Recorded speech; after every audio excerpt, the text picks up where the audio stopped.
Well, good evening, everyone, and welcome to another number 16, I believe, the 16th episode of The Dog Walk, the show where I just take my two pooches out, Mistra and Daisy, for a little late night stroll while discussing a little bit about myself and whatever's been on my mind that day. So it's a very weird day, and I'm gonna have to keep an eye out on Daisy because it seems really warm right now. There's been rain and freezing rain all day. It's just above zero right now, or just above freezing for you who don't use the Celsius system. Just above freezing, which is deceptively bad or dangerous, I'll say, for Daisy because they use salt here, right? And as you can see, there's kind of slush everywhere on the ground, not snow. And slush, being wet, actually conducts the heat away from the poor little doggy paws much better than packed snow.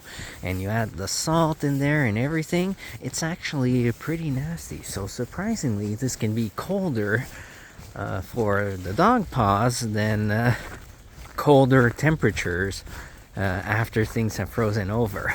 Which sounds counterintuitive if you don't live in a northern climate, but trust me, it's the truth. So I have to keep an eye out on Daisy's paws. If she starts to stop walking or lifting her paws, we'll need to take a break. So see, like just like this here, we got a little pond. I gotta give her plenty of time to get around it. So yeah, anyway, I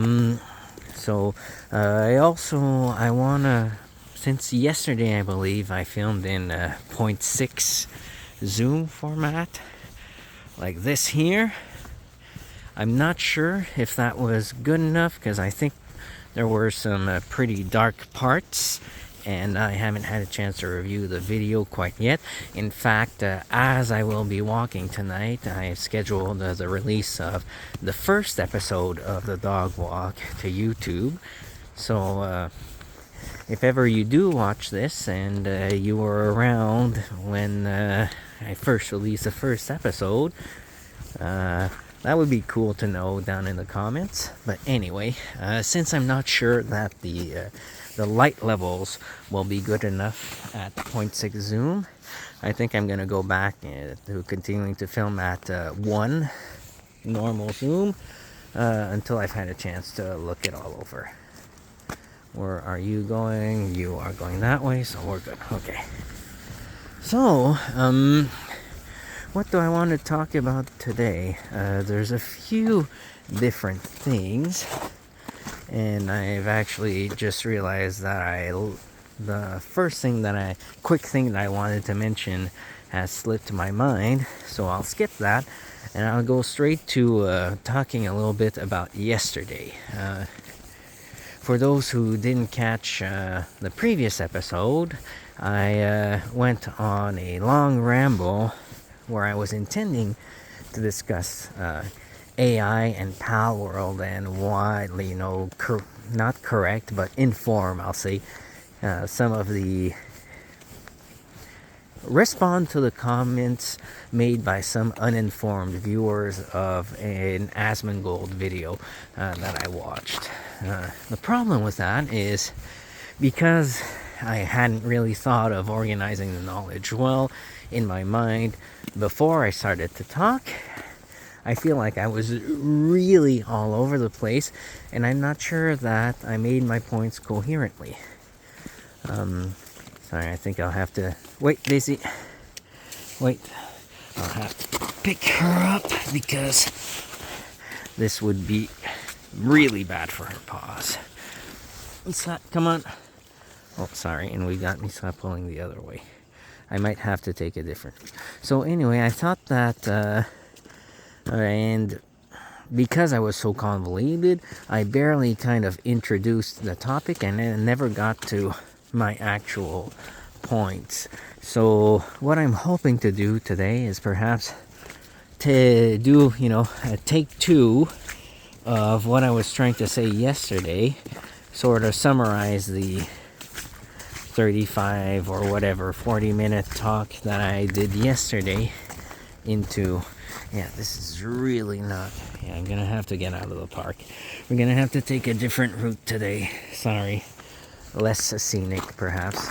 So I'll try to summarize all of that in a little bit more coherent manner, and then we'll try to get to some of my points that I actually had intended on making. So the first thing that I had mentioned is how most people don't truly understand what AI is, or they have some misconceptions of how AI works. And this is normal because people's understanding of AI is consistent with what I'll say used to be considered AI.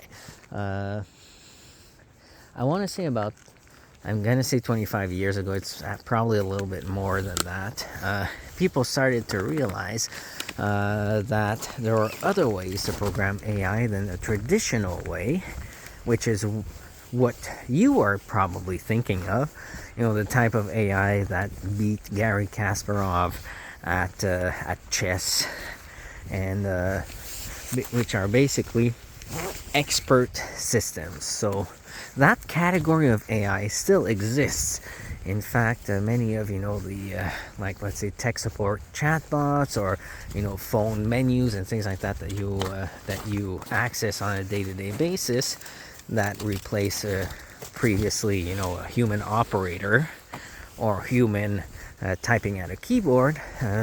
Those typically are based strongly, at least at the first level, on expert systems. And how those work is the same way as anyone who's ever taken a basic computer programming course understands programming to work, which is someone who knows a whole lot about a specific topic goes in and basically tries to think of every scenario possible that relates to what they're trying to, what the system will be doing, and then they just brute force write out every possibility and what to do. So this can be equated to the philosophical idea of the I forget what the actual name is, but the man in the Chinese room, which is a very interesting thought process. Do I want to take that aside? Probably not. That would be a too long detour to explain. But look it up. It's based on it's asking the question if you are just a middleman in an interpretation of a symbol to a meaning, and do you ever actually understand that meaning? I know that's a very nonsensical way of describing the problem if you don't know what it is, but anyway, I don't want to waste more time on it. So the point is that those expert systems, basically they brute force everything, and it's the equivalent also of, let's say, instead of using logic to resolve an algebra, or not calculus, but a basic x plus y equals whatever type equation. It's like, instead of using the formulas, if you try to just brute it, okay, is x 1? Try it in the formula. No. Okay, is x equals to 2? Try it in the formula. No, wrong answer, etc. It's brute forcing the problem, and that's fine, and that works at the basic level, but that is limited, and that is not intelligence, right? That is a program. It's a chemical, like at the level of, let's say, a chemical reaction, right? Like the agent itself has no control over what happens. That is how I think most people understand AI. And again, that was true, but that is no longer true. Now there are several different other methodologies that have been developed to bring AI closer to actual natural thought. And that is why for several decades now, if you go to an AI conference, you'll see it's not just, mathematicians and computer scientists and physicists.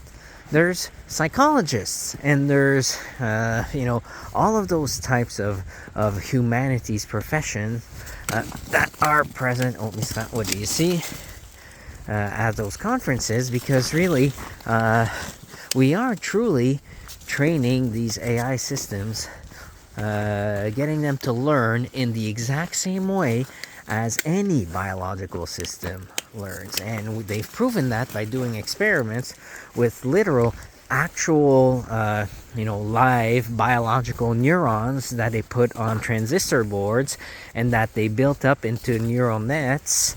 And they taught them, and everything worked as if the same way as if it was the full natural system. So anyway, that's another interesting experiment which I can't really delve too much into. I'm trying to summarize my points. I've got a feeling already already I've busted my time limit, so there you go. So I'll move along.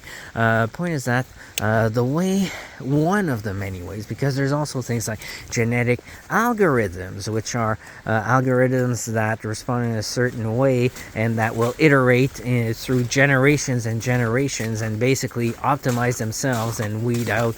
And that's, if you've ever seen a program of a little a 2D or 3D image or a set of blocks, try to quote unquote learn to walk and do it in so super bizarre ways, those are genetic algorithms. Again, I can't describe those in detail unless people show interest. I just don't have the time. The main focus I want to bring is to neural nets, and how those work is basically the same way as how we biological brains work. How do we measure intelligence in the biological realm? Right? How can you say, or why do you say that a dog is smarter than a shrimp or whatever? How do you say that a chimp is smarter than a dog? How do you say that a human is smarter than a chimp? Rabbit right there, and the girls definitely see it. Mr. Daisy, come on. Not a suicidal rabbit. Those are rare around here. So, yeah, how do we measure kind of I'll use the term processing power to mean intelligence. I'll use those almost interchangeably, of biological systems. If you ask a scientist, they'll tell you that the way they measure it is by sort of, I'll say counting. That's not quite exact, but it's relative to the total number of neurons being the cells in your brain. Sorry, Daisy, we have to go back. Mistra's doing business. Relative to the total number and to the amount of connections between those neurons. That's why, smooth-brained is an insult, because if your brain is smooth, there's less wrinkles in it, there's less surface area, there are less connections between your neurons, you're dumber. Let me take care of Mistra's business, I'll be right back.